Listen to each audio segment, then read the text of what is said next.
Hello प्यारे बच्चों, स्वागत है आपका एडुविला पॉइंट में।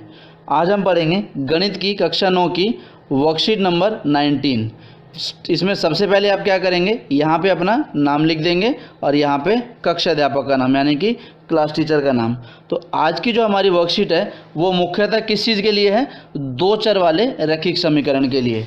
लेकिन दो चर वाले रैखिक समीकरण को पढ़ने से पहले हम थोड़ा सा याद कर लेते हैं जो पिछली कक्षाओं में हमने पढ़ा है एक चर वाला रैखिक समीकरण, जो कि दो चर वाले रैखिक समीकरण को समझने में काफ़ी सहायता करेगा। तो आइए समझते हैं एक उदाहरण की मदद से।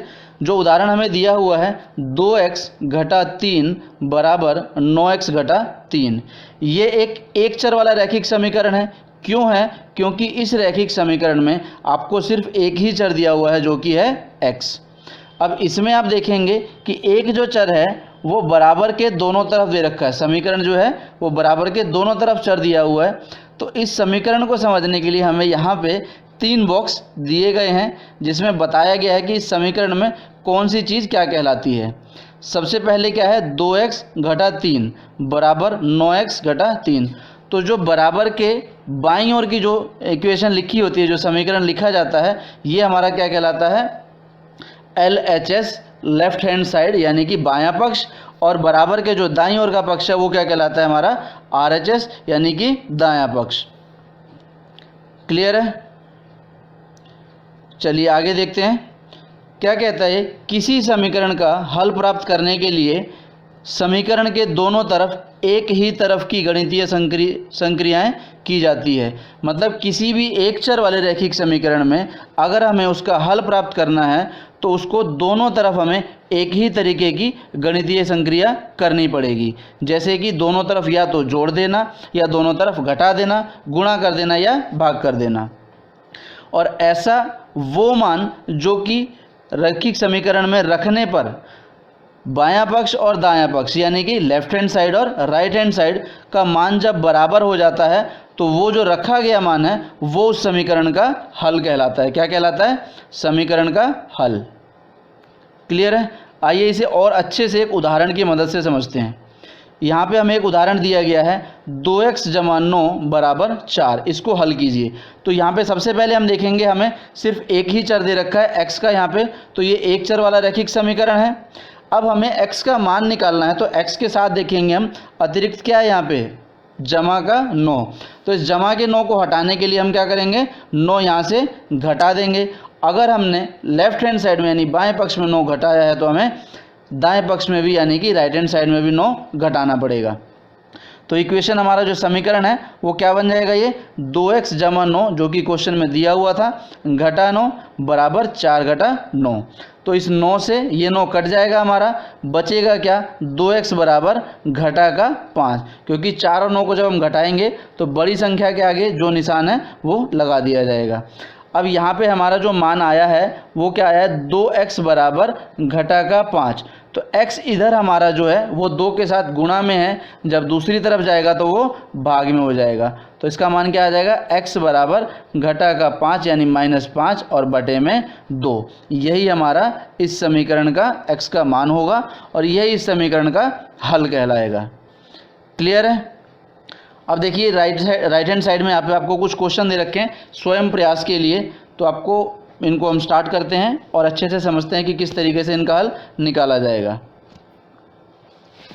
शुरू करते हैं। देखिए क्या लिखा है, निम्नलिखित समीकरणों को हल कीजिए। तो पहला हमें जो समीकरण दिया हुआ है वो क्या दे रखा है? 7x घटा 9 बराबर 16। तो यहाँ पे हमें x का मान निकालने के लिए क्या करेंगे? x के साथ जो जो चीज़ें हैं उसको पहले हटा के 0 किया जाएगा। तो यहाँ पे हमारे पास क्या है? माइनस का 9 है, तो उसको क्या करेंगे? हम यहाँ पे 9 जोड़ देंगे, जिससे क्या होगा जी? घटा का 9 और जमा का 9 दोनों क्या हो जाएंगे? 0।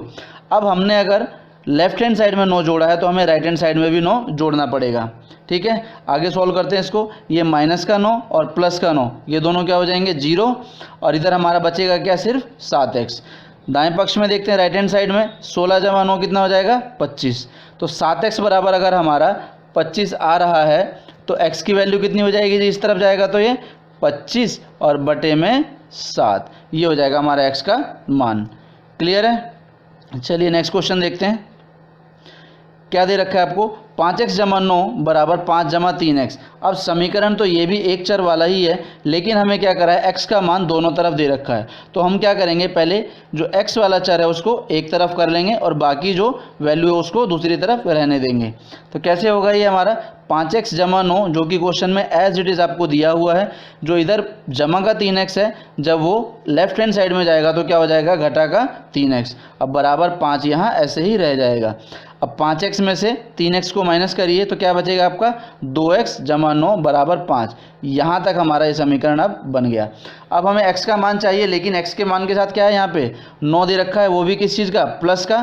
तो हम क्या करेंगे, यहाँ से 9 घटा देंगे, ठीक है। और हम लेफ्ट साइड से अगर 9 घटा रहे हैं तो हमें राइट हैंड साइड पे भी 9 घटाना पड़ेगा। तो इस 9 से 9 ये कट जाएगा, बचेगा क्या मान, 2x बच जाएगा यहाँ पे। और इधर क्या बचेगा आपका, 5 में से जब 9 घटाया जाएगा तो माइनस का 4, ठीक है।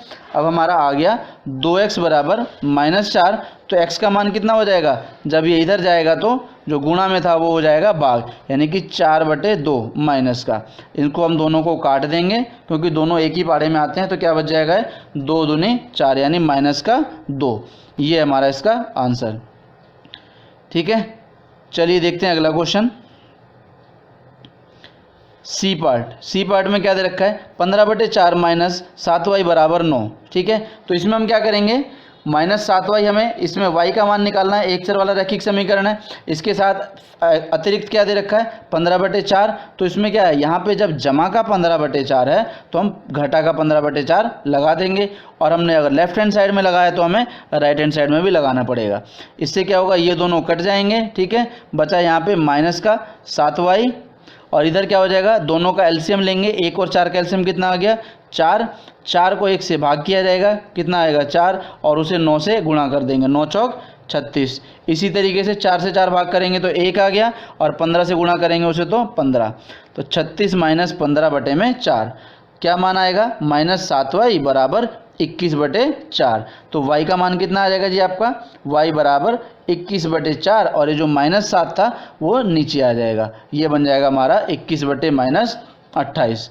क्लियर है, ठीक है। चलिए देखते हैं अगला क्वेश्चन।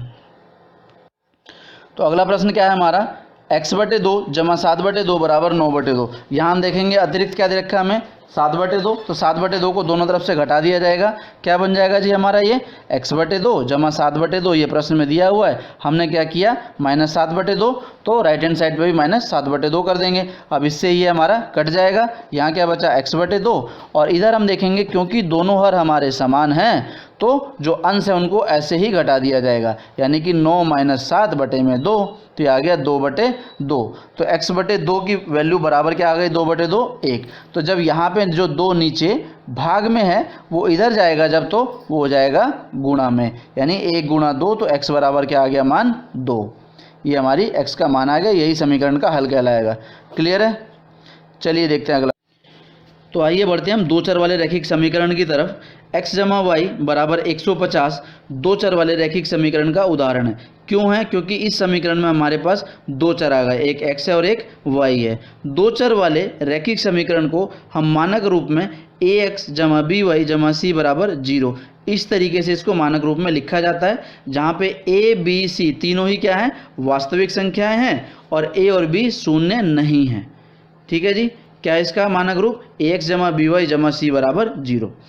अब नीचे हमें क्या दे रखा है, ax जमा b बराबर 0। ये एक चर वाला रैखिक समीकरण है, लेकिन अगर हम चाहें तो इसको भी दो चर वाले रैखिक समीकरण के रूप में व्यक्त कर सकते हैं। किस तरीके से करेंगे, हमें दे रखा है ax जमा b बराबर 0। तो हमारे पास देखिए ऊपर क्या दे रखा है, ax जमा by जमा c बराबर 0। तो x वाला चर तो है, y वाला चर नहीं है। तो जो चर हमारे पास नहीं होता हम उसको 0 ले लेते हैं। ax जमा में 0 y जमा b बराबर 0। ये आपका बन गया दो चर वाला रैखिक समीकरण। ठीक है, आइए इसको एक उदाहरण की मदद से समझ लेते हैं। हमें दे रखा है 4 जमा और 4 घटा 3x बराबर 0। इसको दो चर वाले रैखिक समीकरण में हमें बदलना है। तो हमारे पास हम देखेंगे x वाला चर तो है, y वाला नहीं है। तो क्या करेंगे जी, घटा का 3x यानी ax हो गया, और y नहीं है तो जमा 0y और जमा में 4 बराबर 0। ये हो गया हमारा दो चर वाला रैखिक समीकरण। क्लियर है। चलिए आइए, हमें कुछ क्वेश्चंस दे रखे हैं तो इनको हम कर लेते हैं। सबसे पहला क्वेश्चन क्या है जी हमारा, महिमा की आयु रेखा की आयु की दोगुनी है। महिमा की आयु जो है रेखा की आयु से दोगुनी है। इस कथन को निरूपित करने के लिए दो चरों वाला रैखिक समीकरण लिखिए। इस कथन को कैसे हम दो चर वाले रैखिक समीकरण के रूप में दिखा सकते हैं, आइए। हाँ, तो हम क्या करेंगे, मान लेंगे हम रेखा की आयु बराबर x। रेखा की आयु क्या मान ली हमने, x। और महिमा की आयु मानेंगे y। y क्यों मानेंगे, क्योंकि हमें जो रैखिक समीकरण बनाना है वो दो चर वाला बनाना है। अब हम देखते हैं x और y दोनों चरों को बराबर रखते हैं दो चर वाले रैखिक समीकरण बनाने के लिए। अब लेकिन प्रश्न में क्या दिया था कि जो महिमा की आयु है यानी कि y जो है वो रेखा की आयु से यानी कि x से दोगुनी है। तो बराबर करने के लिए हम क्या करेंगे, इधर भी 2 से गुणा कर देंगे, ठीक है। तो ये क्या बन जाएगा, 2x बराबर y।